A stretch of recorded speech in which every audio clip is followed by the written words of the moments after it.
വിശുദ്ധ Martin D പോറസിനോടുള്ള പ്രാർത്ഥന. ഏറ്റവും വിനീതനായ വിശുദ്ധ മാർട്ടിൻ ഡി പോറസ്, അങ്ങയുടെ ഉജ്ജ്വലത്തായ സ്നേഹം എല്ലാവരെയും, പ്രത്യേകിച്ച് രോഗികളെയും ക്ലേശിതരെയും പാവങ്ങളെയും സഹായിച്ചിരുന്നുവല്ലോ. ഞങ്ങളുടെ ഇപ്പോഴത്തെ ക്ലേശങ്ങളിൽ ആശ്വാസവും ഞങ്ങളുടെ ആത്മശരീരങ്ങൾക്ക് ആരോഗ്യവും, പ്രത്യേകിച്ച് ഞങ്ങൾ അപേക്ഷിക്കുന്ന ഈ കാര്യം അപേക്ഷ പറയുക. ദൈവത്തിൽ നിന്ന് ഞങ്ങൾക്ക് നേടിത്തരുവാനായി ഞങ്ങളിപ്പോൾ അങ്ങേ പക്കൽ വന്നിരിക്കുന്നു.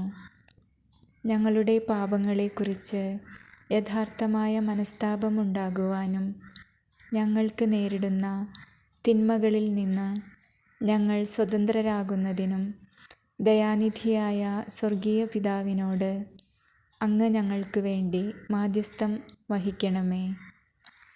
അങ്ങയുടെ ഉപവിയും എളിമയും അനുകരിച്ചുകൊണ്ട് ഞങ്ങളുടെ ജീവിതത്തിൻ്റെ എല്ലാ ദിവസങ്ങളിലും ഞങ്ങൾ ശാന്തിയും സംതൃപ്തിയും കണ്ടെത്തുകയും എല്ലാ ക്ലേശങ്ങളിലും പ്രതിബന്ധങ്ങളിലും ദൈവത്തിരുമനസ്സിന് സന്തോഷപൂർവ്വം കീഴ്വഴങ്ങുകയും ചെയ്യട്ടെ. ആമേൻ.